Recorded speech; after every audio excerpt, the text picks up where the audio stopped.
Hey everybody, it's me, JTJ, back to you with another review of another episode of King of the Hill. This one is called Order the Straight Arrow, episode 3.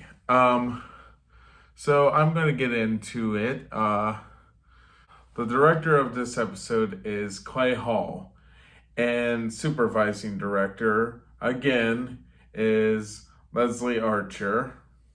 This episode is written by Sherry Holiday, who also did a voice of a character on this episode named Randy, who is one of the kids in the Order of the Straight Arrow. A very annoying character, I might add.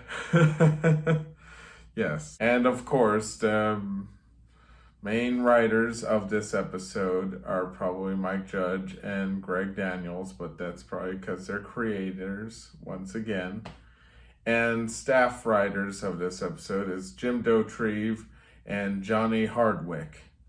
And I want to get into an interesting fact. We have no guest star, but interesting fact. For 5 episodes, Brad Bird, yes, the Brad Bird, worked on as a visual consultant for this show for 5 episodes.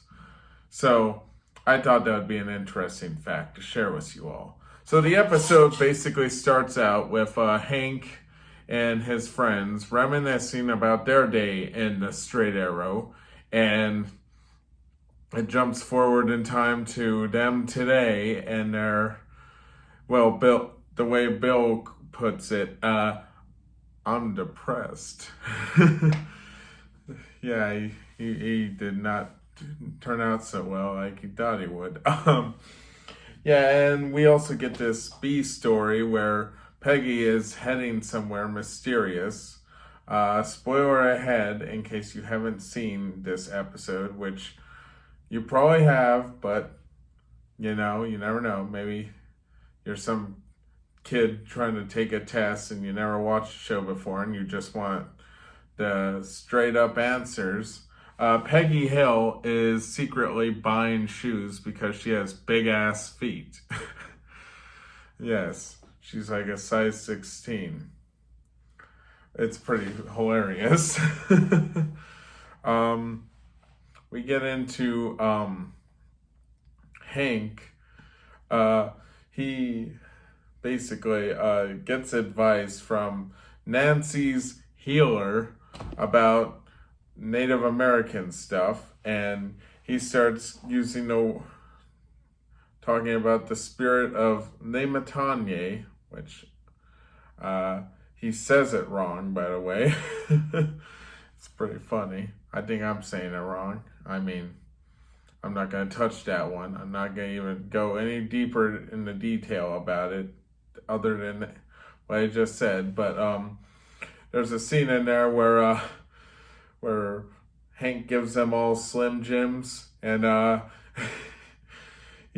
they're supposed to stay quiet, and they get 5 bites before they are out of the Straight Arrow or something like that. And Bobby gets the most bites out of his because Bill wanted more Slim Jim. And he's like, well, these are addictive. Which, I'm not gonna lie, they are actually pretty goddamn addictive. I blame the salt they put in it. They put salt, probably they put MSG, they probably put a bunch of stuff in it to make them addictive. Freaking hell, man, just saying. I don't mean to be that guy. But anyway, Bobby mistakes a whooping crane for a snipe and whacks it in the head and knocks it out. And that's basically where the episode goes wrong, because now they have to find a place to bury the carcass. But the silver lining of the story is it turns out the crane was okay and never was harmed. But I just can't get this line of dialogue out of my head from the episode. All right, this here's your whoop-ass stick to beat the snipe back in case he comes at you. Freaking Bill, am I right, people?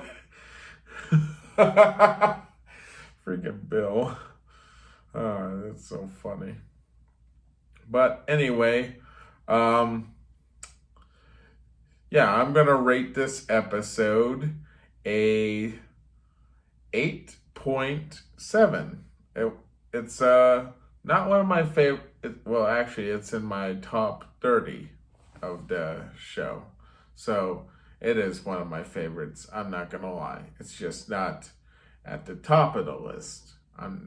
I might do a top 50 ranking episode of each episode after I'm done reviewing every episode. I don't know.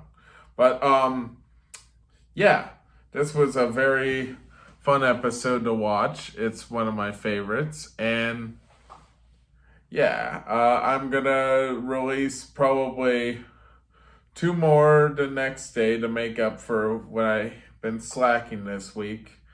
But yeah, till then, stay tight.